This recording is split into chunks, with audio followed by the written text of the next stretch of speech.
In 1324, a single man arrived in Cairo and gave away so much gold that he destabilized Egypt's economy for over a decade. His name was Mansa Musa, ruler of the Mali Empire in West Africa, and by most modern estimates, the richest human in history, wealthier than today's billionaires combined. So how did Europe spend centuries pretending he didn't exist? Mansa was a title meaning King of Kings. He ruled a vast empire across modern Mali, Senegal, Niger, and beyond. Mali controlled something the medieval world desperately needed: gold.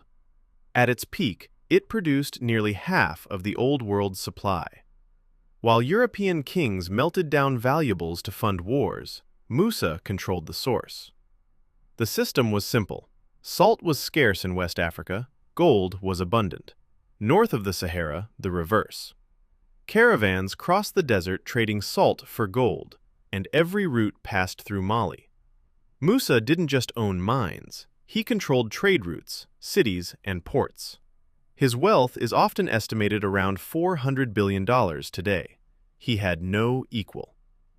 In 1324, Musa set out for Mecca on pilgrimage, but not like anyone before him.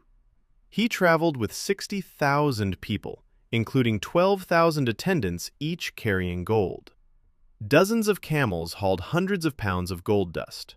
Horses, scholars, officials. The caravan stretched beyond the horizon. When it stopped, it became a city. In Cairo, the Sultan demanded Musa kneel. Musa refused. He would bow only to God. The Sultan relented.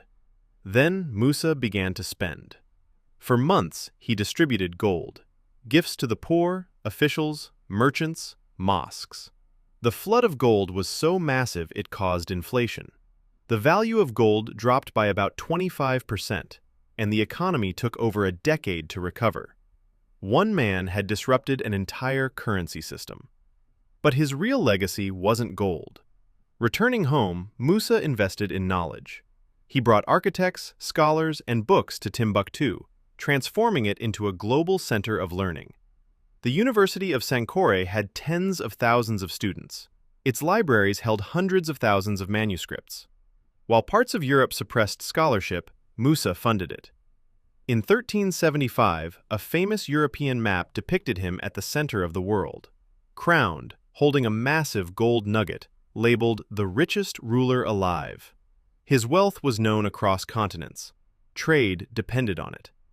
And then, over time, his story faded from mainstream history, reduced, ignored, erased during the colonial era. Not because it wasn't recorded, but because it didn't fit the narrative that followed. The story of Mansa Musa isn't hidden. It's documented by those who met him. The real question is, why were you never meant to know it? If you want the next erased story, Queen Nzinga, who fought Portugal for 40 years, subscribe.